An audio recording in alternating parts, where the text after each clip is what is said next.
Olá, tudo bem? Hoje nós vamos continuar o nosso estudo sobre os testes, mas uma perspectiva de discutir a questão do erro quando a gente faz a aproximação por uma soma parcial, né? Por quê? Porque quando a gente faz uma soma parcial, a gente pega os n primeiros termos, né? E uma soma é uma soma infinita, então existe uma diferença ali, tá? Então a nossa videoaula de hoje nós vamos discutir um pouco sobre esse assunto. Tá? E vamos ver como é que apresentar algumas coisas no GeoGebra e também apresentar um exemplo, tá bom? Bem, então, como eu já disse na nossa introdução, né, quando a gente utiliza o conceito de somas parciais, estamos fazendo uma aproximação de uma série, né? E com isso a gente tem uma questão: como precisa tal aproximação? Por que disso? Bem, quando a gente fala em questões nessa relação dessa soma parcial com a soma de termos infinitos, essa questão da precisão ela é importante principalmente quando a gente trabalha com conceitos computacionais, né? Acho que vocês vão ter uma disciplina, né? O pessoal que faz cálculo numérico estuda bastante essa questão de erro, né? Erro da aproximação entre o que é o suposto real, né? Que nesse caso seria a soma infinita, com as nossas aproximações, né? Isso tem várias vertentes de estudo, né? Esse estudo do erro, né?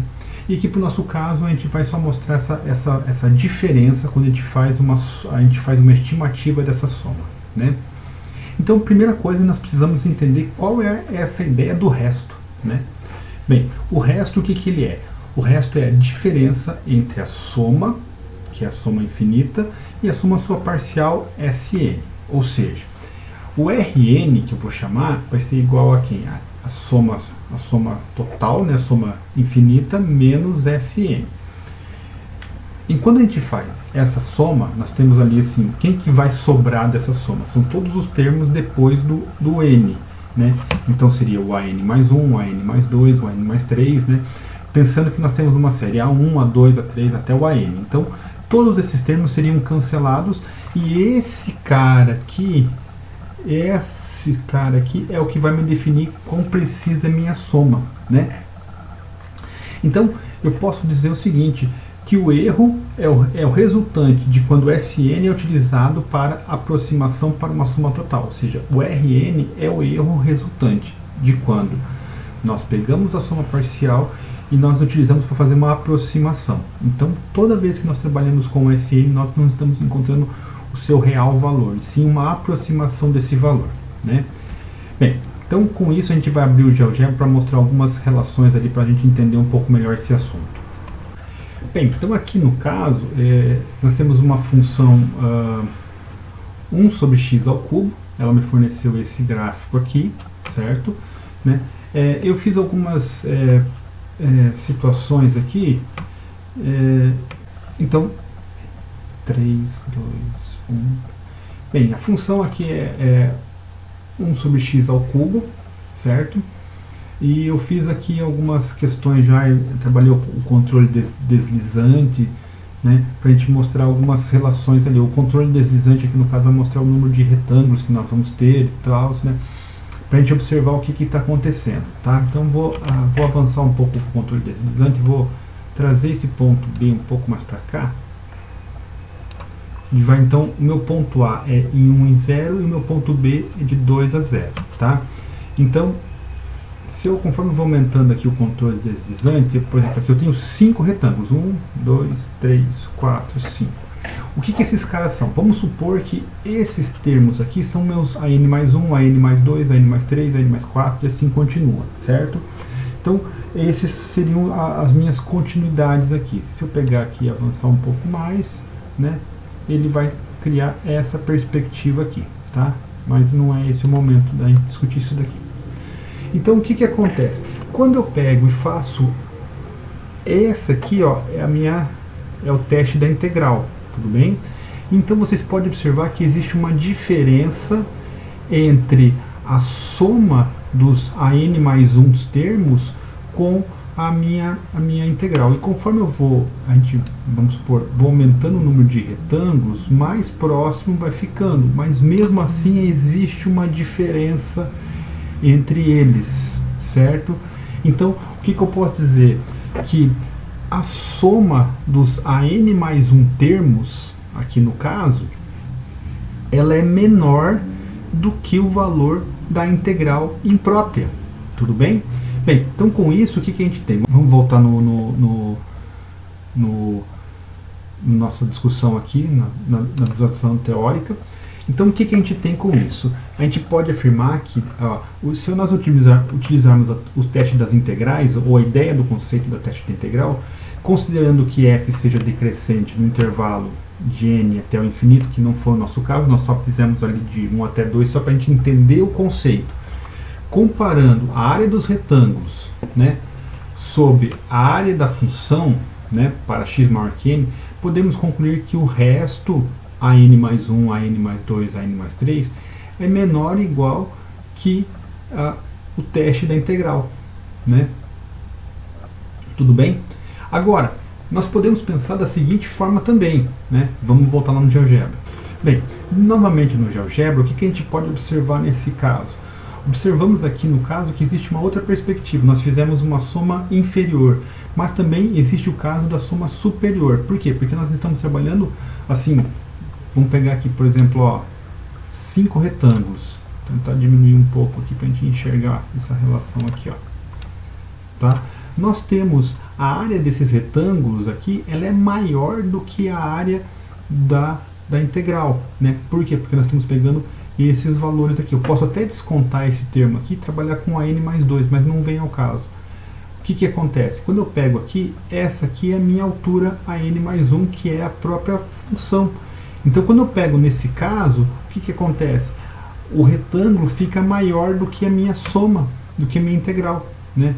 Então, conforme eu vou aumentando, também, e daí se eu vou me aproximando aqui, né?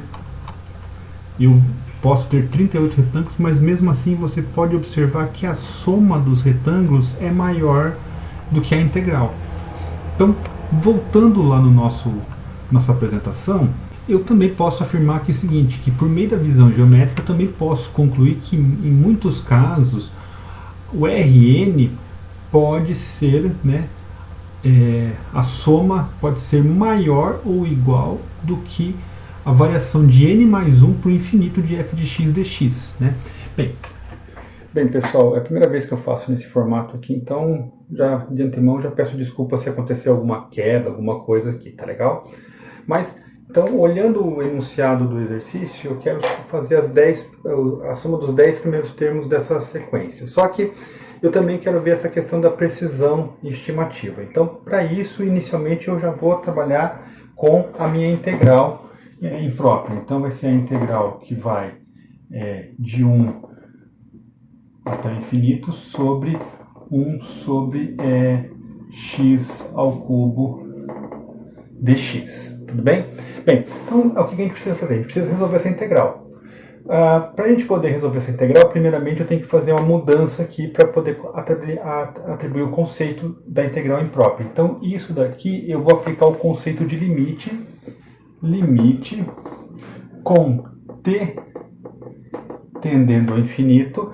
E quando eu faço essa mudança aqui, eu altero o meu valor de integração. Então vai ser de 1 até t. Então eu mudo o meu conceito e faço x ao cubo dx. Tá? Só que, para o nosso caso aqui, isso aqui é só para a gente entender essa ideia da integral imprópria. Só que para o nosso caso aqui, nós temos lá que o Rn ele é menor ou igual que a integral de n mais 1 até o infinito e de n até o infinito, f de x dx, f de x dx, tá certo? Então, a minha pergunta era, né, estimar estimativa de erro nessa aproximação sobre 1 sobre n ao cubo, certo? Então, vamos trabalhar com essa perspectiva para esse termo aqui, ou seja, eu quero que o Rn seja menor do que a minha integral. Então, é a mesma conceituação, então, só que vai ficar n até o infinito de 1 sobre x ao cubo dx. Dessa forma, eu vou ter aqui as mesmas ideias, o limite com t tendendo ao infinito de quem? Variando da onde? De n até t 1 sobre x ao cubo dx. Tudo bem? Bem, então com isso agora nós vamos fazer o quê? Nós vamos resolver essa integral. E para resolver essa integral, nós vamos fazer o que agora? Nós vamos calcular o limite de t tendendo ao infinito de n até t de 1 sobre x ao cubo dx, tá? Como é que a gente resolve essa integral aqui? Bem, essa integral é uma integral que a gente pode reescrever da seguinte forma. Eu vou esquecer o limite, eu só vou trabalhar com a integral agora, só para a gente entender, tá? Até os valores de integração eu não vou colocar aqui. Vai ficar 1 sobre x ao cubo dx, que ela pode ser reescrita como sendo quem? X elevado a menos 3 dx, tá? Quando eu faço isso, eu posso aplicar as conceituações das integrais mesmo, né? Ou seja, isso aqui vai ficar o quê? X menos 3 mais 1 sobre menos 3 mais 1, tá? Isso vai me dar o que de resposta? X elevado a menos 2 sobre menos 2. Ou seja, reescrevendo isso daqui, eu vou ter 1 sobre menos 1, né? Sobre 2x ao quadrado. Né? Então, voltando aqui na minha integral, eu vou ter o quê? O limite de menos 1 sobre 2x ao quadrado, com t tendendo ao infinito, agora com os meus intervalos de integração n e t. Quando eu tenho isso, o que acontece? Ó, eu posso reescrever o maior menos o menor. Então vai ficar menos 1 sobre 2t ao quadrado, substituindo o intervalo de integração. E daqui, menos com menos, mais 1 sobre 2n ao quadrado. Tá? Eu não posso esquecer que ainda tem um limite aqui. Tá? Então, aplicando o conceito de limite, aplicando o limite, vai ficar o limite de t tendendo ao infinito de quem? De menos 1 sobre 2t ao quadrado mais 1 sobre 2n ao quadrado. Tá? Bem, a minha aplicação do limite está aqui em t. Né? E quando eu olho para t, bem, conforme eu for me aproximando de t, o que vai acontecendo com os meus resultados? À medida que t vai aumentando, quando eu coloco na fração, ele vai diminuindo. Ou seja, esse cara vai para zero. E como o intervalo, o limite é em t, a minha resolução vai ficar aqui.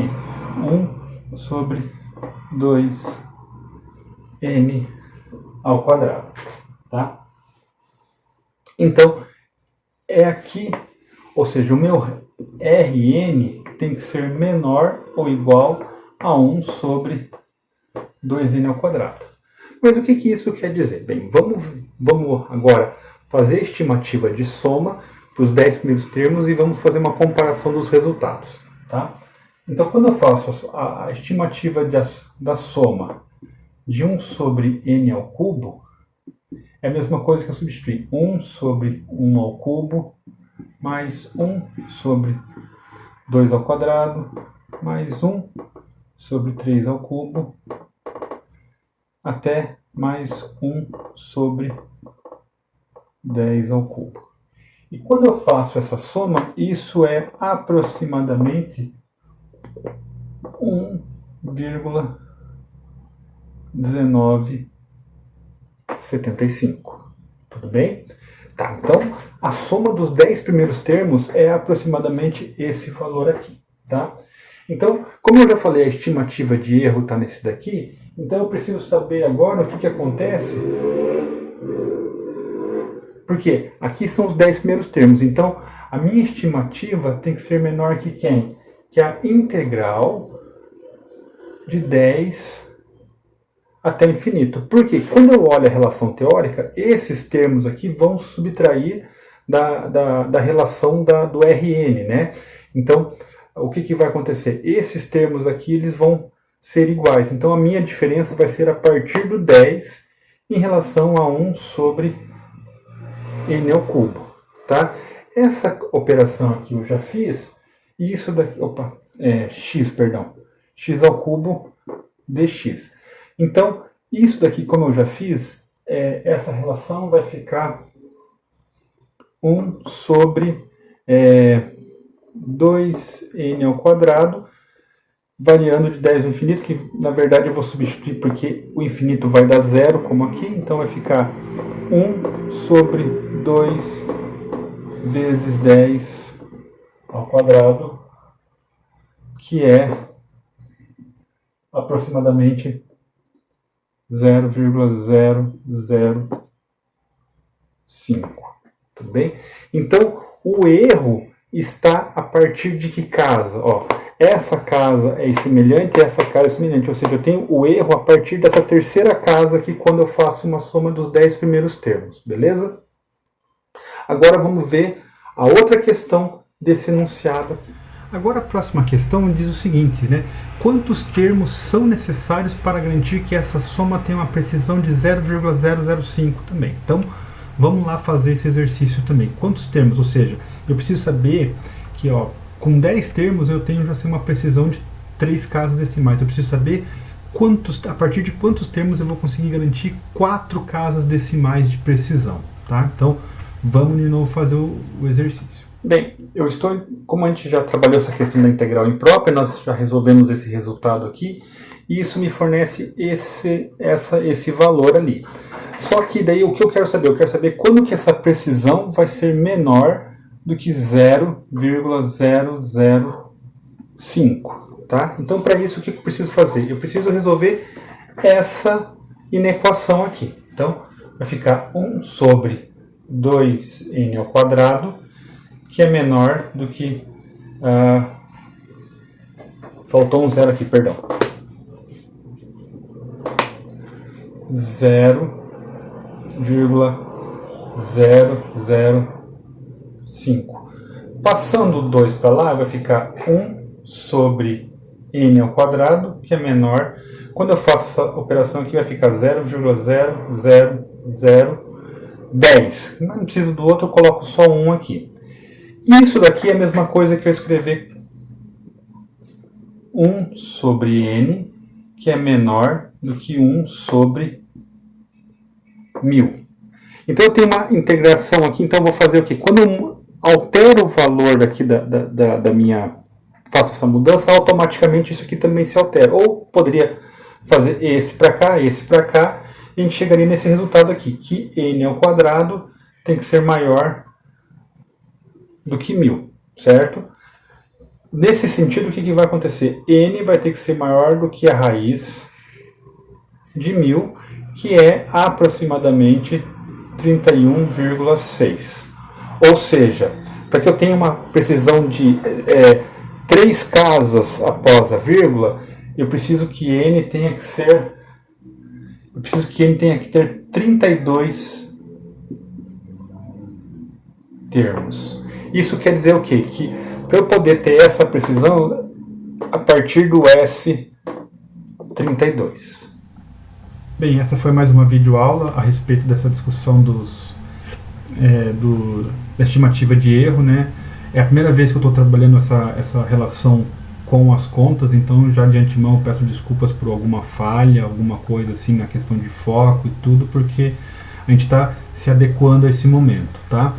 Muito obrigado. Se você gostou, compartilhe com outras pessoas, com outros colegas que também estão passando por essa dificuldade de entendimento sobre alguns conceitos. De repente esse vídeo pode contribuir com isso, tá? Feito, muito obrigado e até a próxima.